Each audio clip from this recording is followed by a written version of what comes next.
এই ঝড় বৃষ্টির দিনে সকাল থেকে রাত পর্যন্ত কিভাবে সংসারের কাজগুলো আমি গুছিয়ে করি। রাধে রাধে বন্ধুরা, শুভ সকাল। কেমন আছো সবাই? আমি অনুমিতা। দেখো, পুকুর পাড়ে কিন্তু আমার হাজব্যান্ড চলে এসছে মাছ ধরতে, কিন্তু মাছ পাওয়াই যাচ্ছে না। আর আমাদের হাঁসগুলো দেখতে পাচ্ছ কত সুন্দর জল কেলি করছে। মানে আমাদের আগে হাঁস ছিল না, মাসিমাদের বাড়ি থেকে এনেছি বিক্রি করার জন্য, আর একটা আমাদের খাওয়ার জন্য দিয়েছিল। কিন্তু তারপরে না মানে আর বিক্রি করতেও ইচ্ছা করলো না, সাথে হচ্ছে খেতেও ইচ্ছা করলো না। তো ওরা প্রত্যেক দিনই কিন্তু ডিম পাড়ে, যদিও আমি হাঁসের ডিম খাই না। যাই হোক, এখানে চলে আসলাম আমি এখন কাঁটা কলপি শাক তুলতে। অনেকে কাঁটা কলপি শাককে কুলেখাড়া শাকও বলে। আর আমি কিন্তু এখান থেকে 1 বছর আগেও ঠিক করে চিনতাম না এই কাঁটা কলপি শাকটা, কিন্তু এখন আমি ভালোই চিনি। আর এইটা নিয়ে যাচ্ছি একটু রস করে খাওয়ার জন্য, কারণ সত্যি শুনেছি ভীষণই উপকারী। যেহেতু শরীরের অবস্থা খুবই খারাপ, তার জন্যই কিন্তু একটু চেষ্টা করি হচ্ছে খাওয়ার। আর সবুজ শাক সবজি এগুলো তো গ্রামে একদমই পাওয়া যায়, মানে সব সময়ই পাওয়া যায়। তো এইভাবেই কিন্তু সংসারে সারাটা দিন আমি কাজকর্ম গুছিয়ে করার চেষ্টা করি। তো এখান থেকে ওঠাই যাচ্ছিল না, একেবারে বাড়ির দিকে নিয়ে যাবো তাড়িয়ে। তো এই যে দেখো, এই দেখ কি অবস্থা, এটা আমাদের জমি। হ্যাঁ হ্যাঁ, এখানে মাছ ধরা যাবে। তো এখন চলে এসেছি মাঠে। এই যে দেখো আমাদের এই হাঁস দুটো, কি বাঁদর! কালকের থেকে বেঁধে রাখ। বাবু বাবু, তাড়া তাড়া তাড়া, দাঁড়া দাঁড়া, ছুটিস না, দেখি কোথায় যাচ্ছে, দেখি কোন সাইড দিয়ে, সেদিক থেকে তুলবো। তো এই যে দেখো মাঠের পরিবেশটা। এই যে আমার সঙ্গে দুজন চলে এসছে। বাবু ছুটিস না, ছুটিস না, ছুটিস না।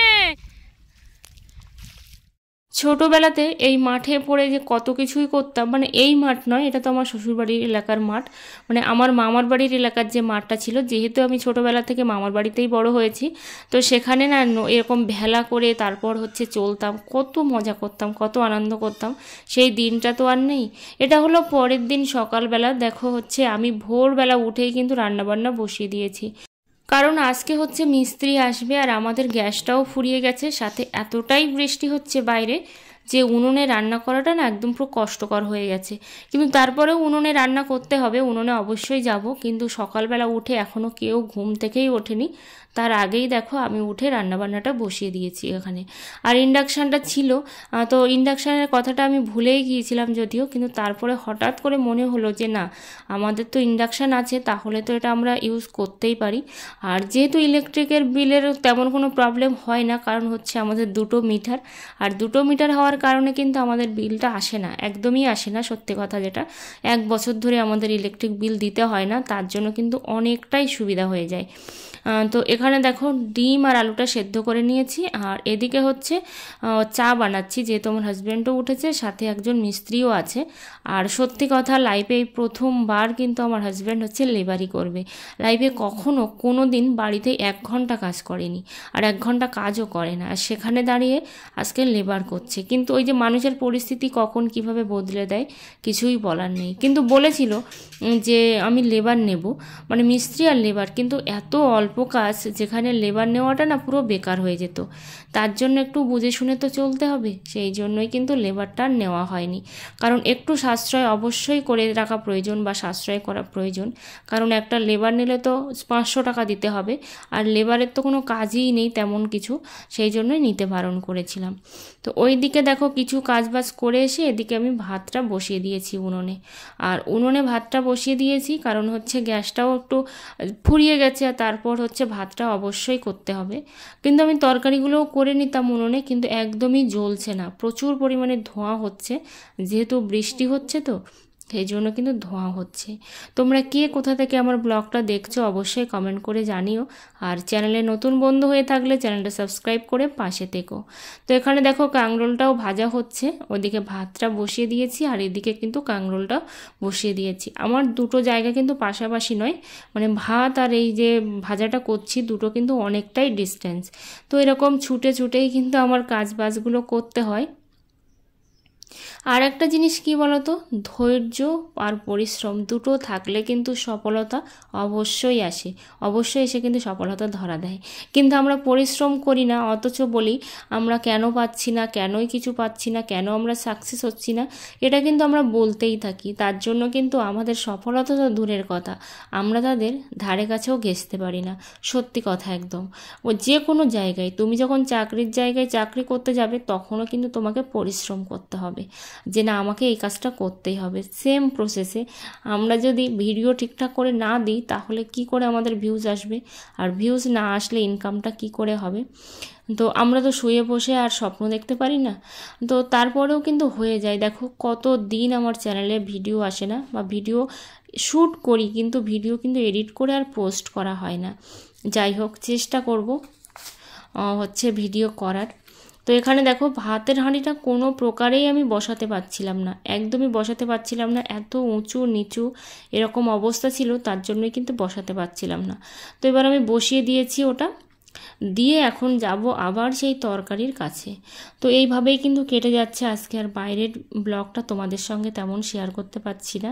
দেখো হঠাৎ করে আবার রৌদ্র চলে এসছে, কারণ রোদ্দুর হলেও ভালো লাগে, কিন্তু বিভৎস গরমে না আমি একদমই কাজ করতে পারি না। আমি এই ঠান্ডা ঠান্ডায় যতটা কাজ করতে পারি, ঠান্ডা আমার বেশি লাগে সব থেকে, কিন্তু প্রচুর কাজ করতে পারি ঠান্ডাতে, কিন্তু আমি গরমে সেটা পারি না। তো এখানে দেখো শাকটাও আমি বেছে নিচ্ছি। শাকটা হঠাৎ করেই দেখলাম সামনে পড়ে আছে, মানে শাশুড়ি মা তুলেছে, তো সেই জন্য ভাবলাম যে না শাকটা আছে যখন বরং বেছে রান্না করেই ফেলি। আর যেহেতু একটা মানুষ খেলে কিন্তু তার জন্য অনেকটাই কিন্তু আইটেম করতে লাগে, সেই জন্যই কিন্তু করব। আর কি বলো তো, আমাদের গ্রামের দিকে না মিস্ত্রি লেবার যতজনই কাজ করুক, 5 জন 10 জন, মানে যখন যেমনভাবে যার বাড়িতে কাজে লাগে, আমাদের এদিকে কিন্তু খেতে দিতে হয়। টাকাতেই হয় না, মানে দুবেলা খেতে দিতে হয়, সকালে আর হচ্ছে দুপুরবেলা চলে যাওয়ার আগে। তো এইভাবেই কিন্তু খেতে দিতে হয়। তো সেইভাবেই কিন্তু আমাদের এদিকে চলে আসছে, আর আমরা কিন্তু সেইভাবেই দিয়ে থাকি। তো দেখো হাঁস মুরগি ওদেরকে তো খাওয়া দাওয়া হয়নি, সেই জন্য আমি এখানে লাঠি দিয়ে কেন করছি বলো তো, যেহেতু ফ্যানটা এইমাত্র ঝেড়ে তারপরে কিন্তু আমি এই মানে গুঁড়ো ভাতের সঙ্গে কিন্তু ফ্যানটা দিয়ে দিয়েছি, তার কারণে আমি একদমই হাত লাগাতে পারছি না, এতটাই গরম, হাত লাগাতে পারছি না। সেই জন্য আমি কিন্তু লাঠি দিয়ে দিয়েই করলাম, না হলে তোমরা হয়তো দেখে থাকবে আমি কিন্তু সবসময় হাত দিয়েই করি।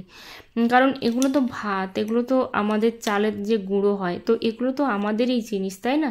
ঘেন্না করে তো কোনো লাভ নেই, কারণ এই গুঁড়ো না থাকলে বা এই তুষ না থাকলে তো তার মধ্যে এই চালটা থাকতো না।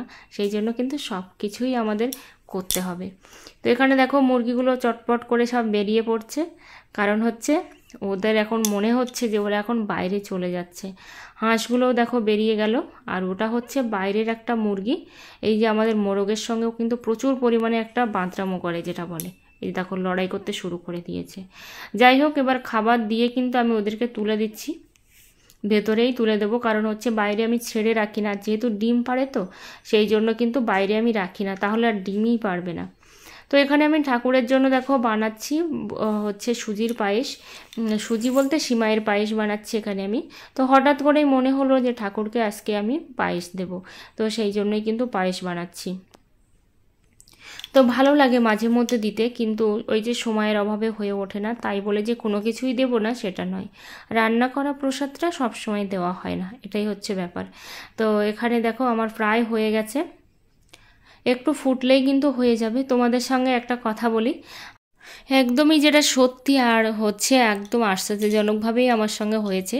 এই যে প্রসাদটা ভগবানকে দিয়েছিলাম, দেওয়ার পরে না প্রসাদটা আমি পাইনি বললেও চলে, এক ফোঁটা একটুখানি নিয়েছিলাম প্রসাদটা দেওয়ার পরে, তারপর সবাইকে দিয়ে দিয়েছি। আর হচ্ছে আমার জন্য ছিল না যদিও। তো পরের দিন মানে 2 দিন পরে ভাবলাম যে অল্প একটু তো সিমাই আছে, তো আমি সিমাইটা হচ্ছে রান্না করে সবাই মিলে খাবো। কিন্তু এই যে সেম প্রসেসভাবে আমি করলাম, এখানে পায়েসটা এতটা সুন্দর হয়েছিল প্রসাদটা, আমি কিন্তু সেদিনও সেমভাবেই করেছিলাম, কিন্তু একটু একটুও সুজিটা সেদ্ধ হয়নি, মানে সিমাইটা এক ফোঁটাও সেদ্ধ হয়নি। আমি পুরো অবাক হয়ে গেছিলাম। তো এখানে দেখো এই যে আমার হাজব্যান্ড কাজ করছে, এইটুকুটুকুই কাজ ছিল, ঠিক আছে, এই যে কালো কালো অংশ দেখতে পাচ্ছ এইটুকুটুকুই ছিল। তো শোকেসটা বাইরে বের করে দেওয়া হচ্ছে, খাটটাও সরিয়ে দেওয়া হবে। তো প্রথমে ভেবেছিলাম স্কেটিংয়ের কাজটাই করা হবে, আর কোনো কিছুই করা হবে না, কিন্তু পরে দেখলাম যে না, একেবারেই কাজটা রেডি করে তারপর ঘরে ঢুকবো। কারণ এই বাড়িটা মানে উপরতলাটা হচ্ছে 12 বছর হয়ে গেছে, 12 বছরের মধ্যে কমপ্লিট হয়নি। ওই যে কোনো কাজ পেন্ডিংভাবে ফেলে রাখলে না, সেই কাজটা আর হয় না। তো 12 বছরের মধ্যে যেহেতু কমপ্লিট হয়নি ঘরটা, সেই জন্য ভাবলাম যে না, এবার কমপ্লিট করে তবেই রুমের মধ্যে ঢুকবো। তো এটা হচ্ছে আমাদের পাশের রুম, এটা হচ্ছে শাশুড়ি মায়ের জন্য বানানো অনেক দিন থেকেই, কিন্তু উনি থাকেন না, যেহেতু উপরতলা আর আসতেও ভালো লাগে না, সেই জন্য থাকে না। ঠিক আছে, তো এবার থেকে মানে এই কয়েকদিন যতদিন না আমাদের রুমটা ঠিক হচ্ছে, এই রুমেই কিন্তু আমরা থাকবো। তো সেই জন্যই কিন্তু পরিষ্কার করে নিচ্ছি। আর এমনিতেই আমি পরিষ্কার করে রাখি সব সময়, কারণ আমার মেশিনটাও এখানে আছে, বা আমার ভিডিও থেকে শুরু করে সব কিছুই প্রায় এখানেই আমি বানাই। কিন্তু আজকে থেকে যেহেতু ঘুমাবো, সেই জন্য কিন্তু একটু আলাদা করেই নিচ্ছি। আর কেন জানি না, যখন মানে ওই টাইপের বেড কভারগুলো না আমার ঠিক ভিডিওর মধ্যে আসে না, লাল হয়ে যায়, কেমন দেখতে লাগে, সেই জন্য আজকে এই কালারেরই পেতে নিচ্ছি। বেশ সুন্দর লাগছে, আর দেখলাম ক্যামেরাতেও না অনেকটাই সুন্দর এসছে কালারটা। যাই হোক, এইভাবেই কিন্তু গোছানোর চেষ্টা করছি। আর সত্যি কথা, ওই ঘরটা কিন্তু রেডি করব আমি আমার ফেসবুকের টাকায়। মানে কতটা খরচ হবে আমি জানি না, রং করতে, পট্টি করতে কতটা, আর স্লাইডিং বসাতে হবে, যেহেতু স্লাইডিংটা বসানো হয়নি ওই ঘরে, তো সেটাও করতে হবে। সেটা কত খরচা হবে জানি না, কিন্তু সত্যি কথা, ভগবানের আশীর্বাদে আর হচ্ছে সবার আশীর্বাদে ওই ঘরটা কিন্তু আমার টাকাতেই করব, মানে রেডিটা আমার টাকায় করব। এখানে দেখো আবারও কিন্তু গ্রিলটা খোলা হয়েছে, যতবারই গ্রিল বসিয়েছে ভালো হয়নি। দেখো এটা হচ্ছে পরের দিনের ব্লগ, কতটা পরিমাণে বৃষ্টি হচ্ছে দেখতে পাচ্ছ। আর এখানে আমার হাজব্যান্ড কিন্তু কাজ করে দিচ্ছে, মানে ও তো আর জানে না কিভাবে কি মিক্সড করতে হয়, তো যে এসেছে মিস্ত্রি, তো তার কাছ থেকেই শুনে শুনে নিচ্ছে যে কিভাবে কি করতে হবে। দেখো প্রচুর পরিমাণে বৃষ্টি হচ্ছে।